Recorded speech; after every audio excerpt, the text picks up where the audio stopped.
Students, good morning and welcome to my channel Vijay जैंगिन। दोस्तों, आज की इस छोटी सी क्लास में हम इंडेफिनेट प्रोनाउंस के बारे में जानने जा रहे हैं कि कौन कौन से ऐसे प्रोनाउंस हैं जो इंडेफिनेट होते हैं, जिसमें निश्चितता का भाव नहीं होता है।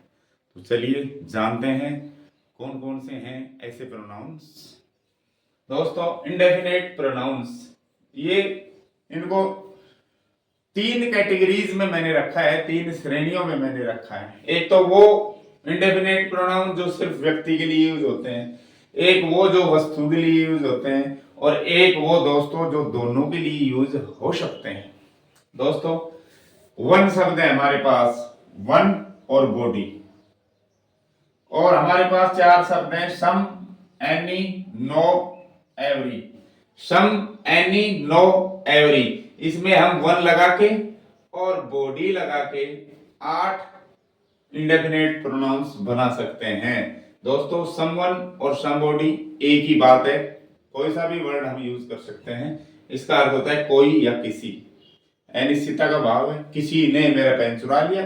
किसने चुराया भाई? पता नहीं। अनिश्चितता का भाव होने की वजह से इनको इंडेफिनेट प्रोनाउंस कहा जाता है।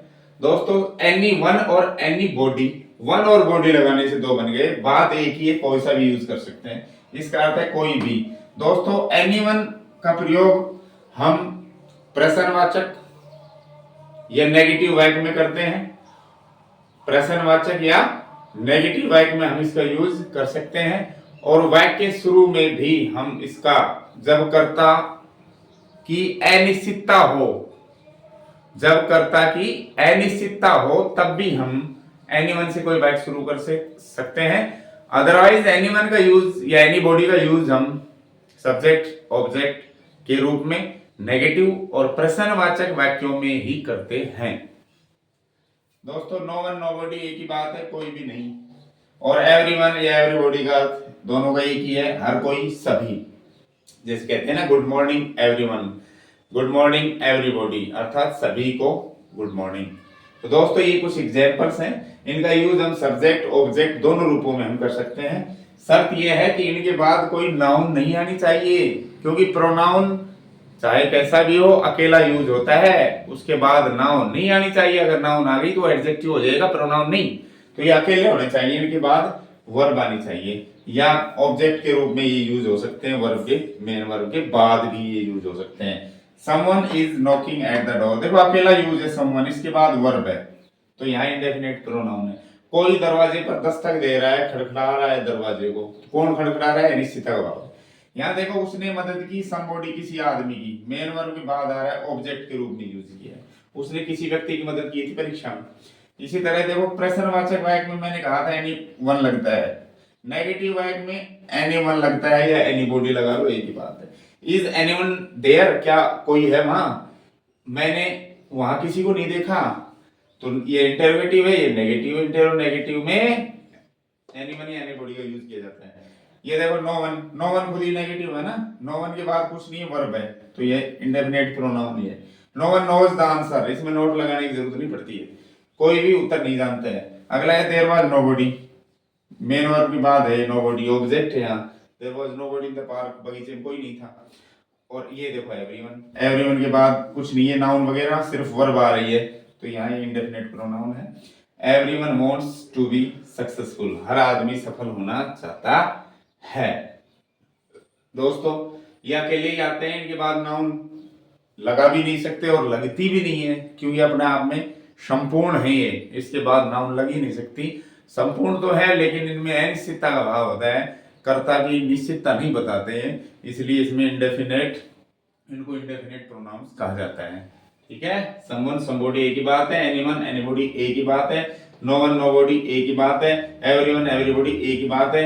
ये सब्जेक्ट का काम भी कर सकते हैं और ऑब्जेक्ट का काम भी कर सकते हैं, या तो मुख्य वर्ब के बाद आते हैं या मुख्य वर्ब के तुरंत बाद आते हैं। दोस्तों, एनीवन एनीबॉडी का प्रयोग नेगेटिव और इंटरोगेटिव सेंटेंस में करते हैं। दोस्तों, अब ये देखते हैं कि जो वस्तु के लिए कौन कौन से इंडेफिनेट प्रोनाउन है, जो सिर्फ वस्तुओं के लिए यूज होते हैं, ये सिर्फ व्यक्तियों के लिए यूज होते हैं।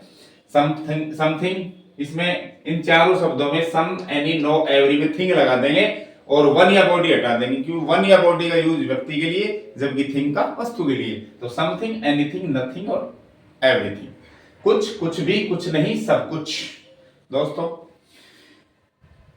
इसका प्रयोग सकारात्मक वाक्य में हम करते हैं, पॉजिटिव सेंटेंस में। एनीथिंग का प्रयोग हम नेगेटिव या इंटरोगेटिव सेंटेंस में करते हैं। दोस्तों ये खुद ही नेगेटिव है तो नेगेटिव वर्ड देता है, नेगेटिव वाक्य में ही इसका यूज होता है। दोस्तों इसका प्रयोग हम पॉजिटिव के अर्थ में, पॉजिटिव सेंटेंस में करते हैं। कुछ उदाहरण देखो, इनका यूज भी हम सब्जेक्ट ऑब्जेक्ट दोनों रूपों में कर सकते हैं। जैसे something is wrong with you, something से वाक्य शुरू है, इसके बाद वर्ब है, तो ये सब्जेक्ट है। यहाँ पर कुछ गड़बड़ है, कुछ गड़बड़ है तुम्हारे साथ। अगला है I will tell you something, मैं तुम्हें कुछ बताऊंगा। तो यहाँ मेन वर्ब के बाद इनडायरेक्ट ऑब्जेक्ट के बाद डायरेक्ट ऑब्जेक्ट है, तो ये ऑब्जेक्ट के रूप में यूज हो सकता है। Anything is possible if you work hard, यदि आप मेहनत करें तो कुछ भी संभव है। एनीथिंग कुछ भी संभव है, कुछ भी। जब कर्ता वाक्य कर्ता में अनिश्चितता का भाव, कर्ता में निश्चितता नहीं अनिश्चितता का भाव हो, तो हम वाक्य की शुरुआत एनीथिंग से कर सकते हैं। अदरवाइज एनीथिंग का प्रयोग नेगेटिव और इंटरोगेटिव सेंटेंस में करते हैं। तो आई डोंट हैव एनीथिंग, मेरे पास कुछ नहीं है, नेगेटिव सेंटेंस है। एनीथिंग लगा दिया मैंने, समथिंग नहीं लगाया। समथिंग पॉजिटिव में, नेगेटिव और इंटरोगेटिव में। नथिंग खुद ही नेगेटिव है, नथिंग इज हार्ड, कुछ भी हार्ड नहीं है। एवरीथिंग सब कुछ, इसका प्रयोग हम पॉजिटिव में करते हैं। ही सेड, नथिंग ये तो हो गया। Everything is possible in this universe, everything मैं लिख रहा हूँ, बता रहा हूँ आपको। Everything is possible in this universe, इस ब्रह्मांड में हर चीज संभव है, सब कुछ संभव है। तो दोस्तों ये थे अपने वस्तु के लिए यूज होने वाले इंडेफिनिट प्रोनाउंस। अब चलते हैं, देखते हैं, तो दोनों के लिए यूज हो सकते हैं, व्यक्ति के लिए भी और वस्तुओं के लिए। दोस्तों all, many, much, few, both, अगर इन सब के बाद ये 4 5 जो मैंने बताया, 5 इनके बाद ये वाली इनकी चर्चा नहीं कर रहा, अगर इनके तुरंत बाद वर्ब है, वर्ब ना मेन वर्ब या सहायक क्रिया, तो ये इंडेफिनिट प्रोनाउन कहलाएंगे। कई बार इनके बाद ऑफ भी आ जाता है दोस्तों, क्या आ जाता है ऑफ, और ऑफ के बाद फिर या तो आपको नाउन मिलेगी या प्रोनाउन मिलेगा। प्रोनाउन की थर्ड फॉर्म, जैसे अस मिल जाएगा, देम मिल जाएगा, या नाउन मिल गया जैसे बॉयज, चिल्ड्रन, प्लूरल में है ना, तो भी ये क्या कहलाएंगे दोस्तों, इंडेफिनिट प्रोनाउन कहलाएंगे। ऑल का प्रयोग हम अगणनीय संज्ञा के लिए भी कर सकते हैं और गणनीय संज्ञा के लिए भी हम कर सकते हैं। All of the milk, all of the students, इस तरह से। अगर अगणनीय संज्ञा इसके बाद तो सिंगुलर वर्ब का यूज होगा, और प्लूरल गणनीय संज्ञा इसके बाद तो प्लूरल वर्ब का दोस्त यूज होगा। मैनी ऑफ के बाद बहुवचन गणनीय संज्ञा का प्रयोग होता है हमेशा, और ऑब्जेक्टिव केस में अस या दैम का यूज होता है, लेकिन इनके बाद वर्ब हमेशा प्लूरल आएगी। मच ऑफ के बाद अगणनीय संज्ञा का यूज होता है दोस्तों, much of the water, much of the milk, much of the T, इसलिए इनके बाद वर्ब भी सिंगुलर आती है। और फ्यू ऑफ के बाद बहुवचन गणनीय संज्ञा आती है, हमेशा बहुवचन गणनीय संज्ञा या सर्वनाम का ऑब्जेक्टिव केस अस या दैम आता है, तो उनके बाद प्लूरल वर्ब का यूज होता है दोस्तों। और बोथ ऑफ के बाद हमेशा प्लूरल वर्ब आती है दोस्तों, और बोथ वैसे भी दो के लिए यूज होता है, तो जो आगे आता है वो दो ही व्यक्ति होते हैं या दो ही वस्तु होती है।